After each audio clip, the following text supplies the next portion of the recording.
this statement. It was indeed very early in your life.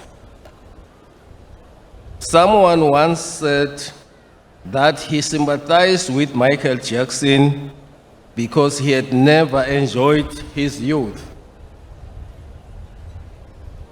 Your Majesty, I could say the same with you.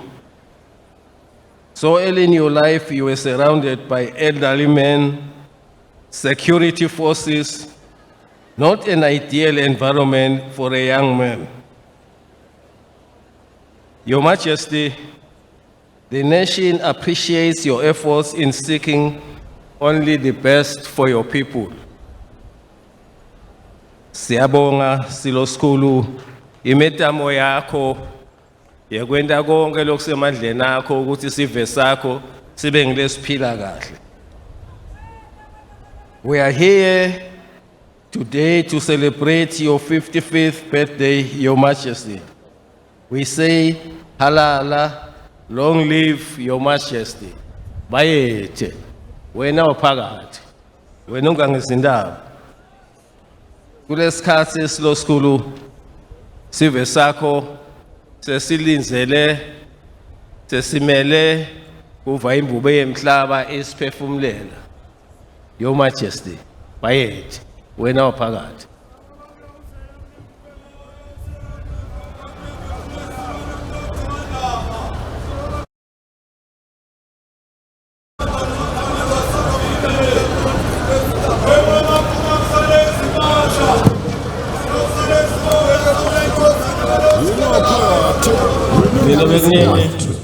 Umqembu nyama yesibanda ingani utheseka wethula sengwayo tibiyoni Asiphinde sekhutha umsindo bekunene akusale nje labo lababongelela kokuphela siyacela sive sikhutha umsindo sekwekugcina bayethe wena uphakathi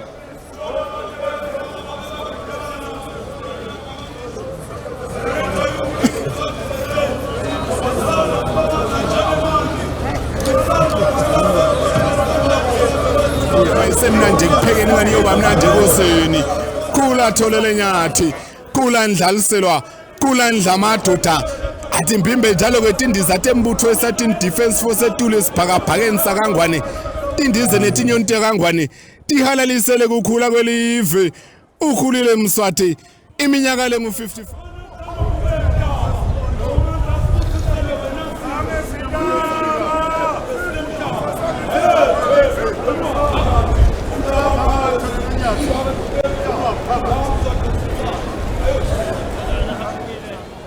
Ndlovukazi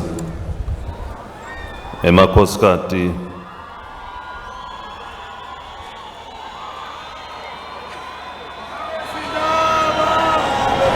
Inkosi yeBesotho King Mswati III, Her Excellency President Tsai of the Republic of China, Taiwan, former President Jacob Gedleyihlekisa Umsholoza Zuma,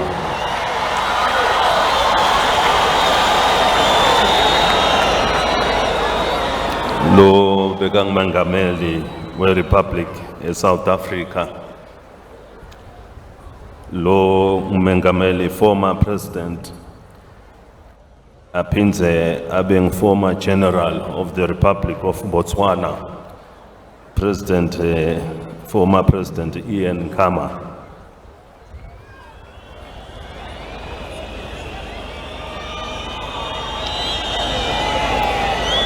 Emakhosi labuya kwelithaka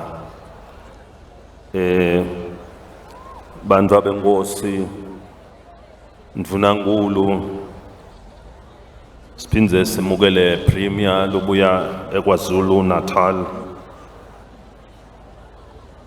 emabandla ekweluleka tikhulu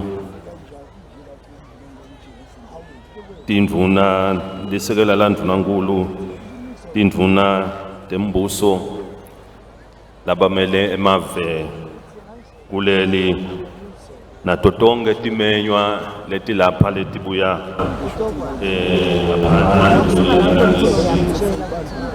lobu kwesikotsi salapha kahoho nanoma bekunene sinvusela kakhulu bekunene.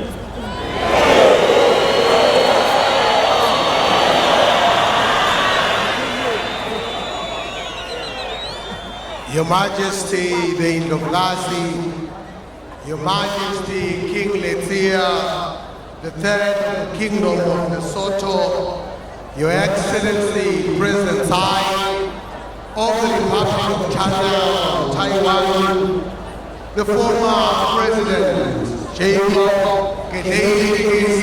Sholoza Zuma of the Republic of South Africa, the former President Ian Khama of Botswana also holds the former position of the General of the Republic of Botswana.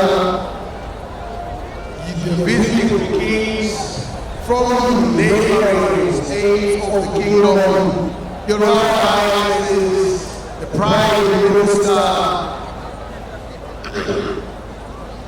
the Premier of the KwaZulu-Natal, councillors, chiefs, the Chief Justice, the Deputy Prime Minister, cabinet ministers, excellencies, members of the diplomatic corps, distinguished guests, and the visiting delegation from the Council of Elders, the whole regional administrator, ladies and gentlemen, I greet you all here at Somhlolo Stadium. Bekunene si kulumile na President Tsai ukuthi lelanga la namuhla njoba lelanga lekujabula lelihle nasibuthene lapha inkulumo lenkulu itawuvele ibekwe nguye bekunene so ibekile ke sithandza nekubonga kule nkulumo la ibekile lehle bekunene.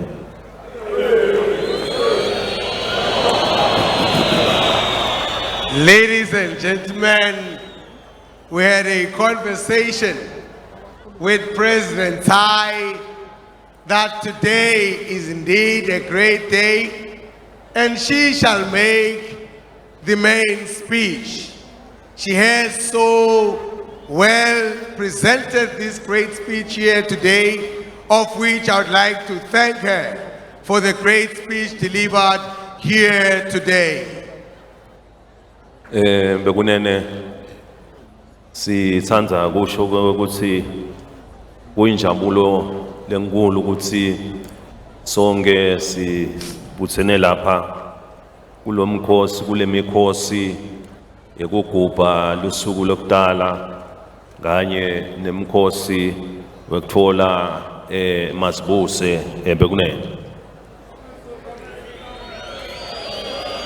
We would like to say how delighted we are to be here today on the double celebration of the day where we celebrate the King's birthday and also the nation having attained 55 years of independence here today.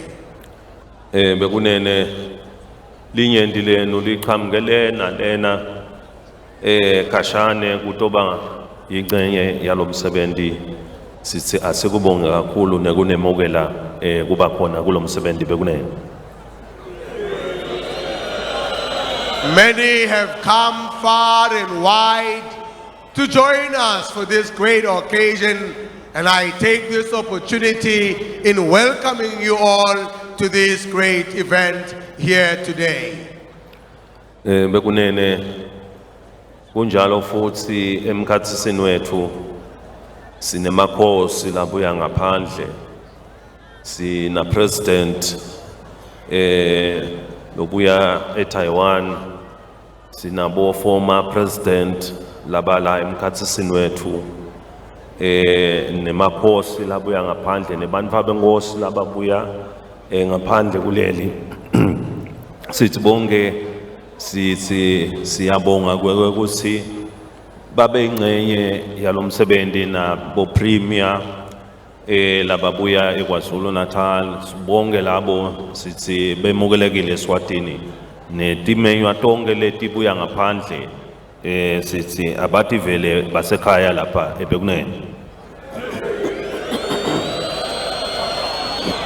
On the same note, I would like to warmly welcome amongst us the kings that are from without our borders and the president, and also the former presidents that are with us here today, and also the visiting kings and princes from without our borders who have come to be a part of this great occasion here today. My special welcome also goes to the Premier of KwaZulu Natal, who has come to join us, and all the distinguished guests and delegations that have come to be part of this great occasion. We want you all to feel very welcome here today. Bekunene imikhosi lenjena imikhosi lesenda sibuke emuva singemaswati kwekuthi nguphi lapho sisuka khona Bekunene. Celebrations of this nature give us the opportunity to reflect and see our past and reflect on where we come from as a nation, and we are glad to do so.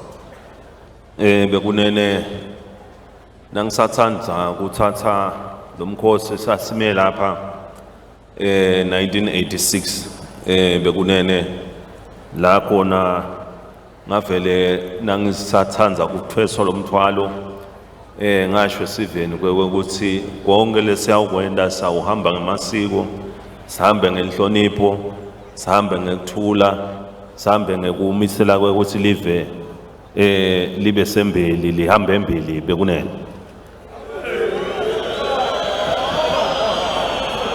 I vividly recall that in 1986 I stood right here on this very podium when this mammoth task was bestowed upon me, and I did say that I will indeed uphold the culture and respect and the peace that we hold as a nation, and I will do everything to ensure that this nation develop in leaps and bounds.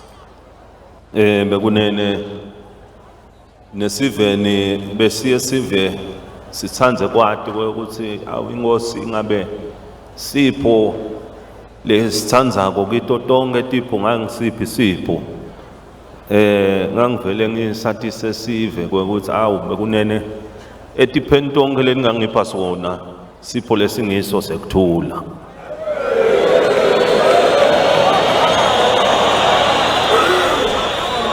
From time to time, the nation would inquire from me, asking me what type of a gift I would gladly appreciate. And over, I have said to the nation, the greatest gift I request is indeed the gift of peace in the nation. Bekunene siyabonga ke ngoba eMaswati nembala leso sipho asendile nasi sikhona siyasithokotela sithi sisive sonke sihlangene kanye sonke sifanele siqhubeke sibambane sibe munye sakhe live la kaNgwane live litophumelela Bekunene. Indeed, the nation has given me this gift for a very long time, and I do pray that the nation may continue to uphold this great gift of peace so that this nation may advance and become the dream that we have in our hearts. Bekunene lokumqoka kuhlala noma ngabe kukhona le singakuboni ngeliso linye kuhlala phansi singemaswati njengoba sikhuluma lulwimi lenywe lunye lolwimi lesilukhulumako siyavana la kudzinga sihlale phansi khona ngemoya lomuhle umoya wekuthula sibonisane ukuthi awu nasi ngenda kanjena sente njenganjena konke lesikwendako sikwende ngemoya wenhlonipho umoya wekuthula bekunayo.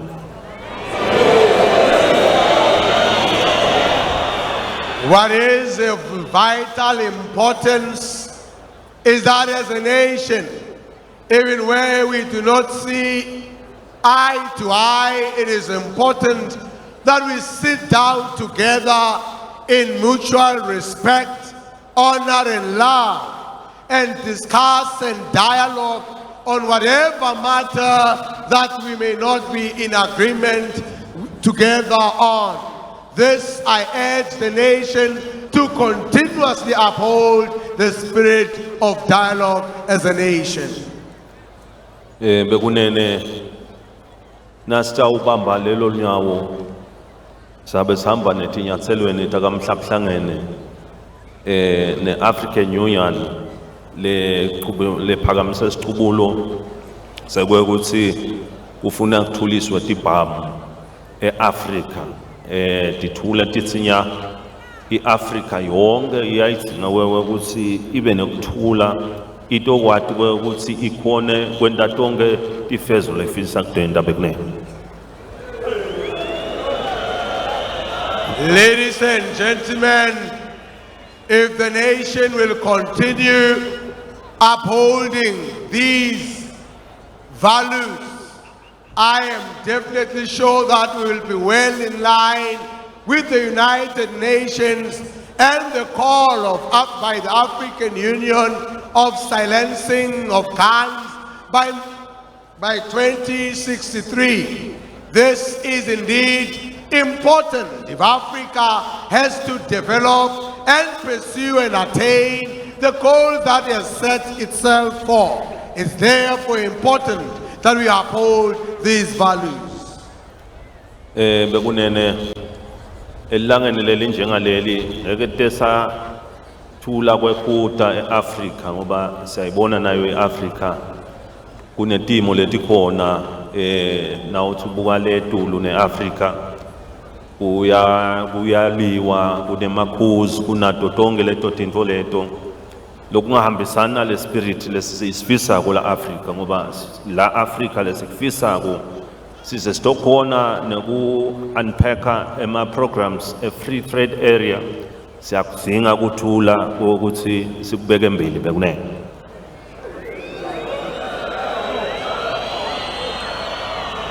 On such an occasion, I would be remiss in my remarks if I do not address the issues that are obtaining in our continent, especially in the north, where we see various fightings and coups that have come to destabilize our continent.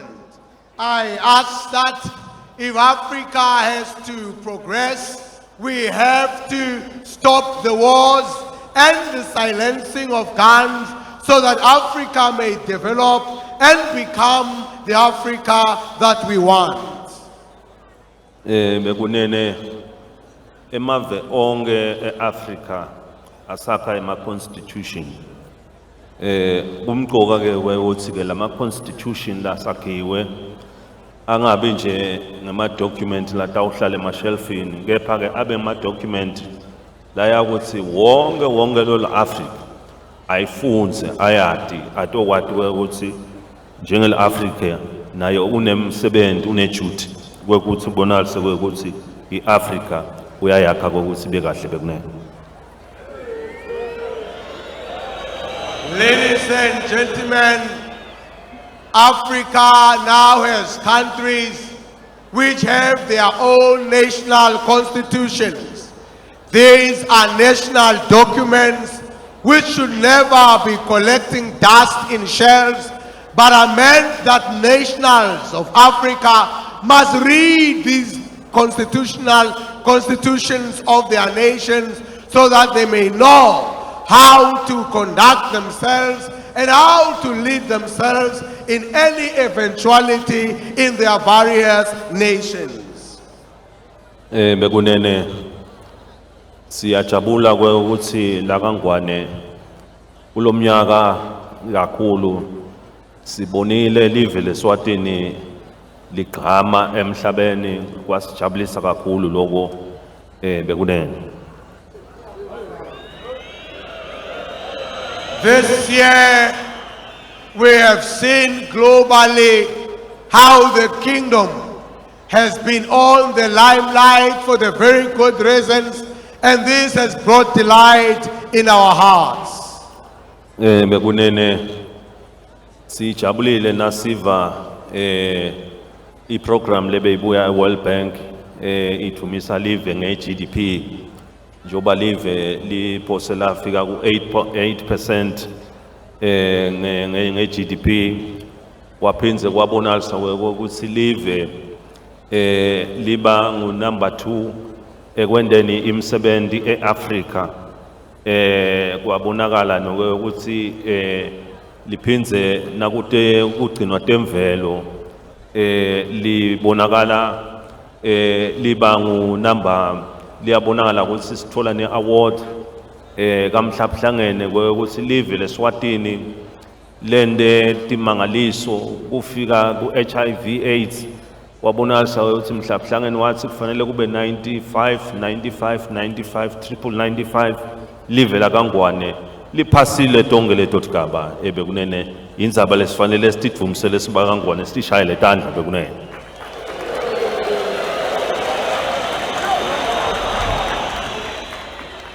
The good news that have delighted us as a nation is the recognition by the World Bank, where they've identified that our GDP has grown in Africa amongst many nations by over 8%, and also in the ease of doing business and also the propagation of business, the kingdom has excelled. Also the kingdom has received an award on the preservation of wildlife in Africa.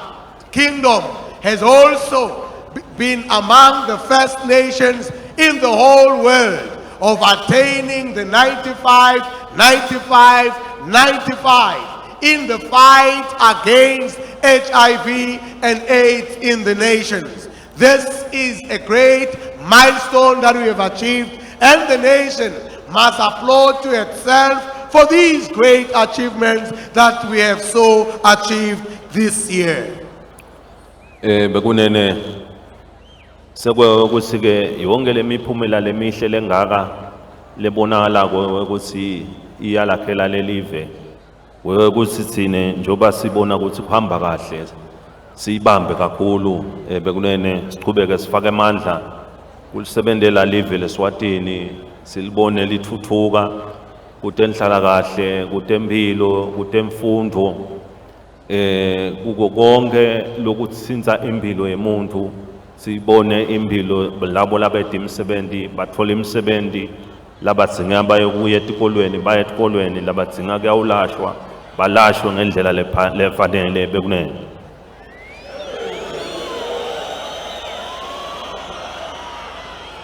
In order for the nation to continue in this trajectory, it is important that we continue in sparing no effort in continuing in developing our nation, especially in education, social welfare, in our healthcare services, ensuring that those that need medical services get those services without a hassle. The unemployment must be reduced in the nation, making sure that our young ones and those that need to attain to early education get that access without fail.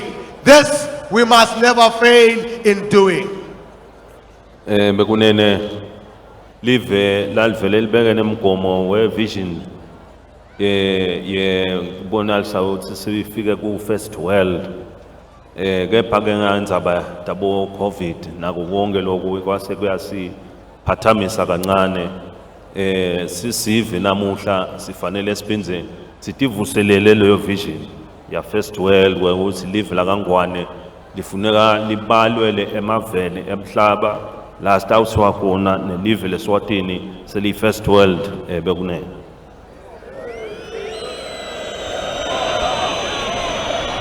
The nation had set for herself to attain first world status, but due to COVID and other man-made disasters that have actually brought us not so close to our vision, I therefore urge this nation to renew this vision in our hearts so that we may be able to attain our vision within the desired timelines that we have set for ourselves. Bekunene sisive singemaswati siyati ukuthi kufika kule vision iAfrica umhlaba wonke jikelele sawudinga ukuthi ube nathi sibe ngema partners sibambisane namhla siyabonga njoba kubambisana kwethu nemave onke emhlaba kusetulu kakhulu kepha ke sifanele sichubeke sibambisane sisupportane sikwadi ukuthi ngoba sifisa kufika ku first world sivele lelo phupho lelo silibone lendeka ngaphandle kwesikhathi lesidze bekunene. Ladies and gentlemen, for the nation to attain first world status, it cannot do on its own. The nation does need partners that will help drive and support this great vision. I therefore implore our partners to continuously support this nation in the pursuit of the attainment of first world status. Bekunene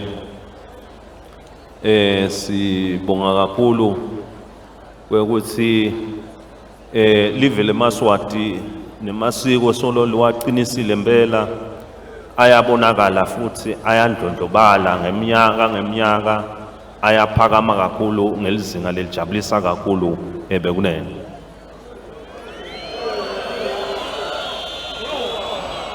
I would like to applaud the nation for their continued hold onto our culture as a nation. I have seen our culture go strong. I have seen our culture developing, and this brings a lot of gratification in my heart. Bekunene sibonile singakefiki lapha estadium ngaSomhlolo besilapha emalangeni lengcile esigodlweni elusithini bekunene la khona besibukela imbali ibonakala ukukhulu bayo igqabashula njengelibutho njoba nayo beyiphume ngetingani uthi iyaphela solo iqhamuke emaviyo avuqhamukile kwajabulisa kakhulu lokho ikakhulu ubona abantu labasha balithanda kangaka lisiko lokho sisasikudumisa kakhulu bekunene.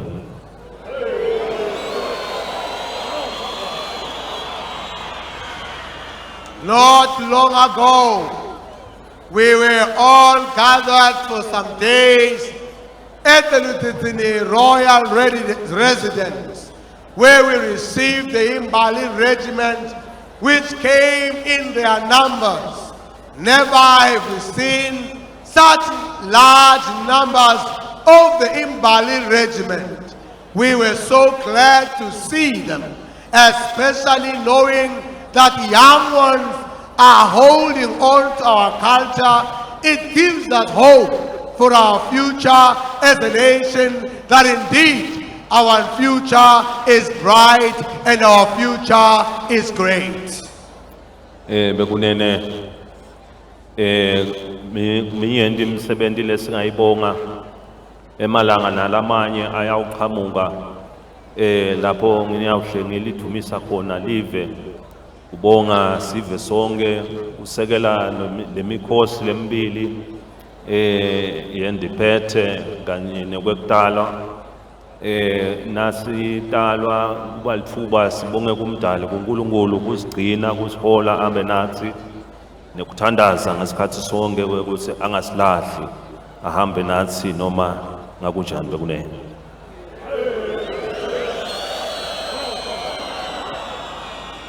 Ladies and gentlemen, many opportunities shall avail where I shall personally thank you for all the support that you have given on many other things besides the double celebration, where I have actually seen that God has been with us as a nation.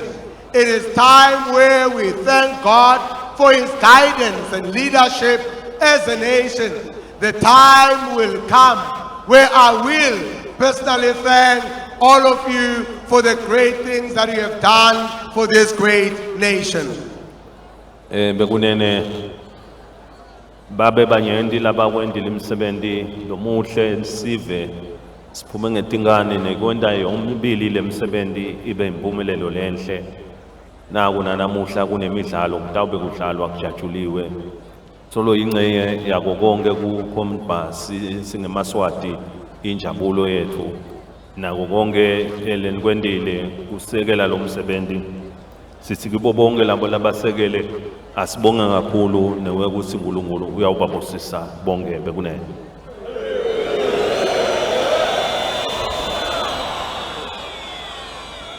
The nation has done much in the support of this double celebrations. Today we shall be witness to a number of entertainment that we shall be receiving here today. All these has been the support and the diligence of many that have put their effort in the preparations of this great event.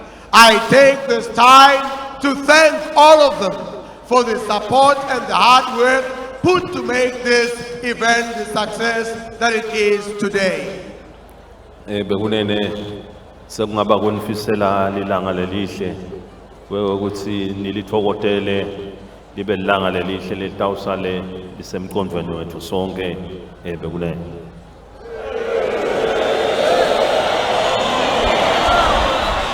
It now remains for me to wish you well today as you continue having a great day here at the stadium. Siyabonga uNkulunkulu wasipuse sonke bekunene. Thank you. May Almighty God bless us all. Akube muhlele emfulweni kangwane uvakale inhloko